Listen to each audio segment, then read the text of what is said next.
There once was a vampire who, we'll say for now, happened upon a vampire hunter box, those odious things. Well, this vampire happened to have a little artistic inclination and thought that it would be quite splendid to turn this box into a place to store the little trinkets for her most prized hobby: knitting. Welcome to our first Halloween episode. The idea for a vampire hunter knitting box came to me some time ago, and it was the culmination of the desire to learn more about woodworking, get into wood carving, and also the really desperate need I had for storage for all my interchangeable needles and notions associated with knitting. I'm making this box out of pine wood that is more inexpensive. It's not the highest quality, but since this was going to be a very introductory project and I was going to be trying to learn and test all new skills, I felt that this was a really good place to start. I have never made a box before, so I thought this was a pretty decent starting point for woodworking and might as well make it super functional for something that I'd use almost daily.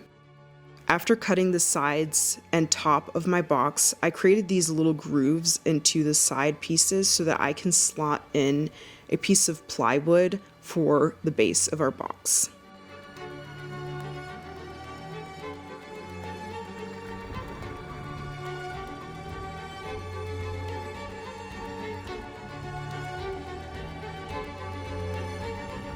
Part one, there were many of these moments where I was actually genuinely terrified of screwing up, and one of them was cutting these 45-degree angles.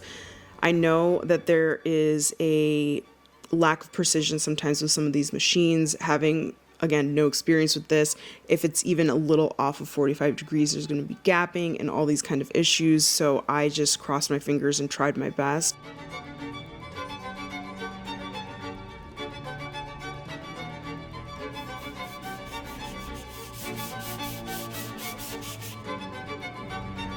Once I had all my pieces cut and ready to go, you assemble the bottom portion of the box and tape it all together so that you can very easily unravel it and have everything in the exact position you need for when you go to glue. It made this process so much easier.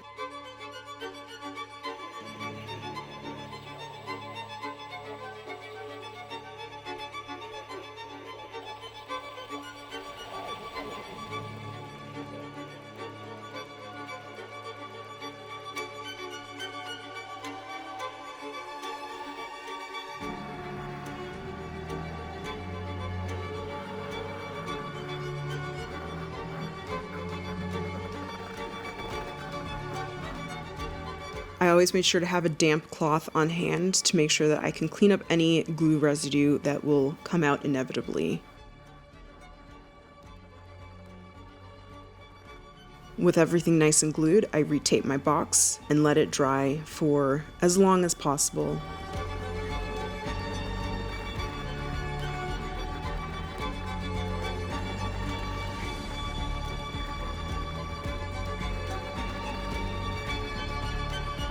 And now it's time to design the inner workings of my box. I did a little inventory of all the little supplies that I feel like I need when it comes to knitting so that I don't have to be finding different notions in different places. I could have everything in one place. I wanted to take all that into consideration, but I also had to consider some elements that I wanted to include, including hinges. I also had these little vials that were for matches that I bought off of Etsy, and I feel like Vampire Hunter boxes always have these little vials and bottles, and I wanted to have as much of that feel as possible, so I thought that they would be a really great storage solution for all of my stitch markers. Now I want to have this entire box wrapped in velvet in the inside. This is what I saw with a lot of Vampire Hunter boxes online. And I just used some old cereal boxes, a little bit of batting that I had left over from my quilting project earlier this year, and I had this really luscious red velvet that I just wrapped this all in to create this bottommost portion.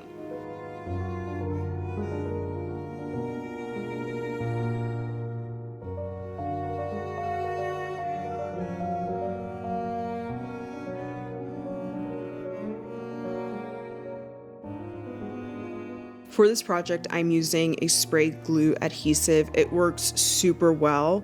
If you do use it, I highly recommend putting some sort of cardboard or something at the bottom because that stuff gets everywhere and it's sticky and obnoxious, but it works really well. Now, I also wanted to have these different compartments inside the box to separate some of these smaller notions, so I had designated areas for things. Using the same process I did before with the lowered blade, I was able to make these grooves to make sure that everything had a really good fit.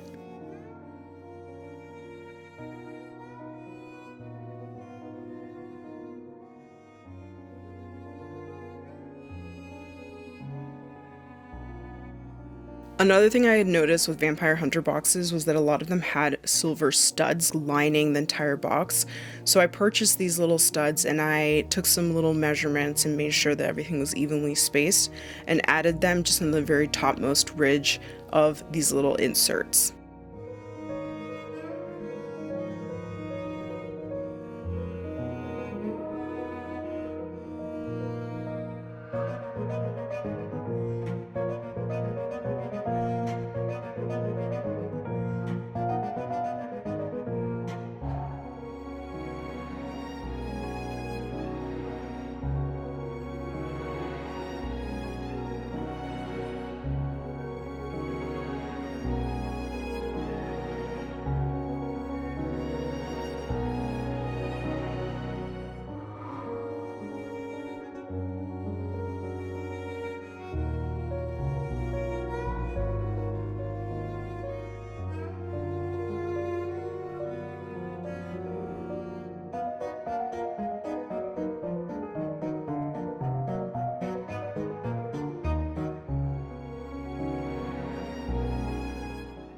And now we get into the second part that I was the most terrified of doing, and that was doing the wood carving for the top of this box.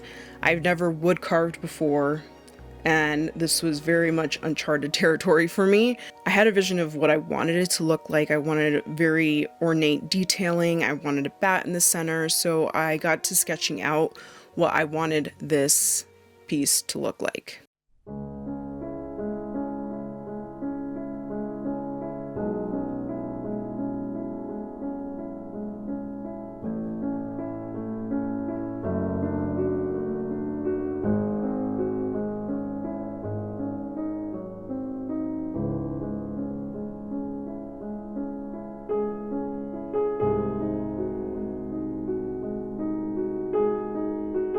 I used my Dremel tool for this project, and it definitely took a little bit of time for me to get used to which bits I liked using most for what.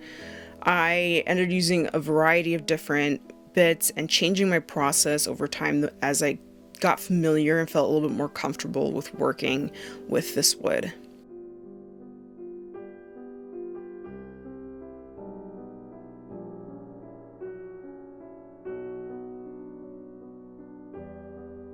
Wood carving is a skill I've wanted to learn and get really good at for a very long time because I feel like I can do some very basic things with wood, and if I was able to just embellish it, it would just unlock a whole new level of what I would envision anything really being. So although I made so many mistakes and there was so much I learned during this, I had a blast doing it and know that this is going to be something I will definitely be doing a lot more of in the future.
I will say one thing I did learn is never to underestimate the power of sanding. Sanding made the world of a difference. It was a little bit difficult with how tiny some of these little crevices were, but it really tied everything together.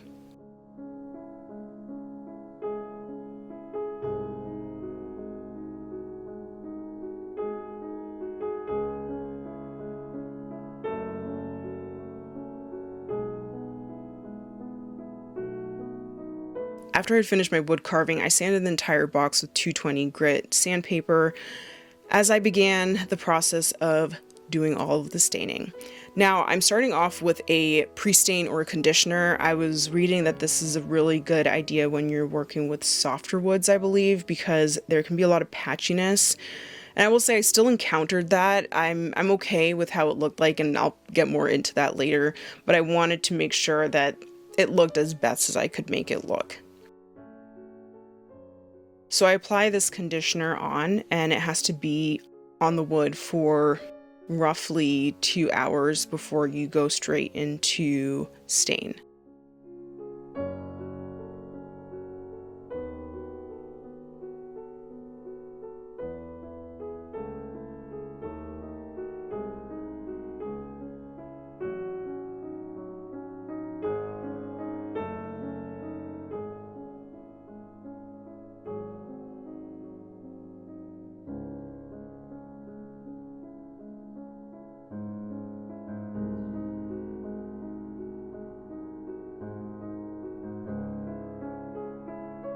I chose this really beautiful deep mahogany as the color I wanted for this box. I tried my best to wipe off some of the topmost parts to give this a little bit more dimension. I don't know if this was because the soft wood, even despite using the conditioner, I felt like it just soaked up the stain so quickly. I usually like using gel stain. However, because there were so many tiny little crevices, I just knew that that was going to be a nightmare. So I used liquid, and it definitely was very uncomfortable with some of the, obviously this is 3-dimensional, so it wasn't laying flat, and so there was a little bit of drippage. So I just chose to do like the thinnest coats I possibly could. I used a tiny little paintbrush to do the top lid, even though it took me so much more time, just to make sure that everything was going to look as good as possible. Because of some little imperfections and my own stress about the project, I decided that if this is supposed to be a Vampire Hunter box, it's worn, it's used, and I decided to scuff it up a little extra just to release a little bit of that pressure of it having to be perfect. That way, if there's a little, piece of stain that didn't take as well as I wanted to, it's not a big deal. This is used, this has been through it, and just scuffing it up just help release all that. And hopefully, in my opinion, I feel like it kind of adds a little bit to the end result that I kind of wanted. And the very last step for this part is adding the poly top coat. I did 2 very, very thin coats, again, working with a very fine little detail brush for the topmost portion to make sure that everything was as pristine as possible.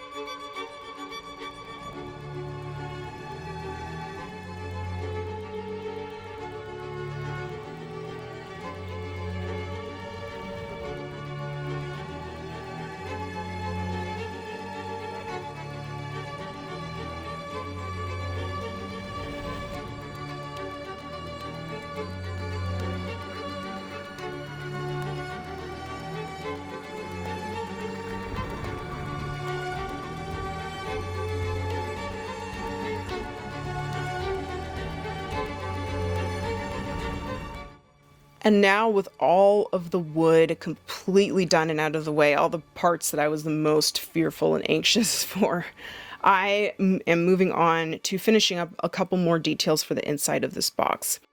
Now, the lid of this box that I was just working on is going to be where I am envisioning storing all of my interchangeable needles and a couple other little notions. Now, when I think about Vampire Hunter boxes, again, I was mentioning the vials, and I had a couple other little things I want to store up there. So I wanted to balance, again, functionality, but also make it look like a Vampire Hunter box.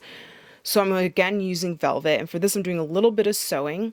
I am creating a pocket essentially that I'm going to be sewing little rows dividing for all the little places to put my needles.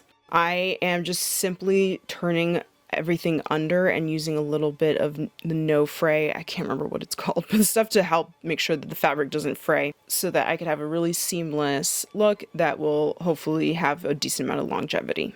After I got the basics of my pouch, I'm going in and adding in all my needles and using little pins to mark exactly where I will need to sew my lines for each couple of needles that I'm going to be storing. Now, I really wanted to add these cool interchangeable needles that I bought a little while ago that are a little larger, but they're made out of wood, and to me they look like wooden stakes. I thought it'd be cool to have it in a more displayed section on this box since it kind of goes with the theme. And for this, I used some red elastic that I sewed together to create these loops, and then I left the string after I had done the hand sewing really long so that I can go on and attach it to the red fabric.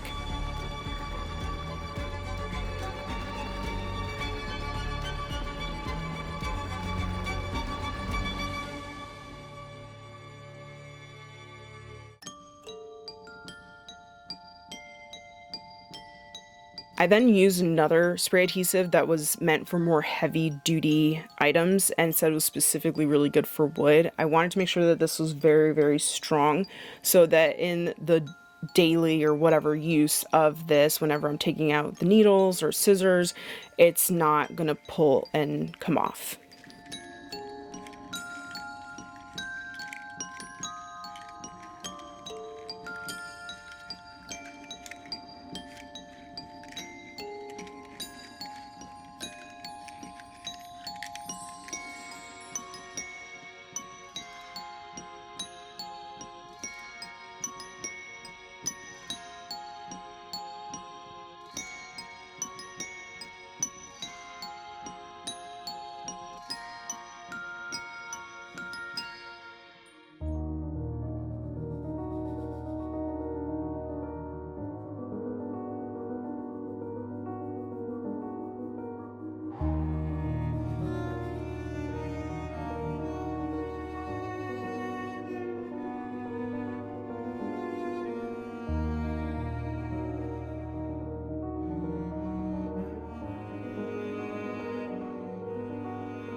Also, for usability and for aesthetic purposes, I thought it would be really nice to add in some fine chains to support the lid of the box. So when I opened it, it would be basically at a 45-degree angle.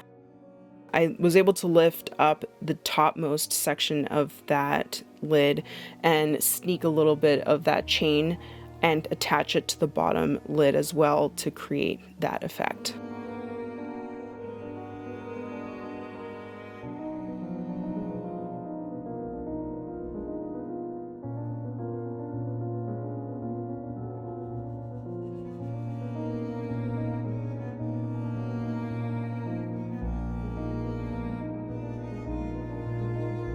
And after a very long time, I finally have my Vampire Hunter knitting box. Thank you so much for watching this video. I hope that you enjoyed it. If you did, don't forget to like and hit subscribe if you like Halloween content and you want more, because I have more coming for you. Don't forget to stick around for the final reveal, and until next time, bye.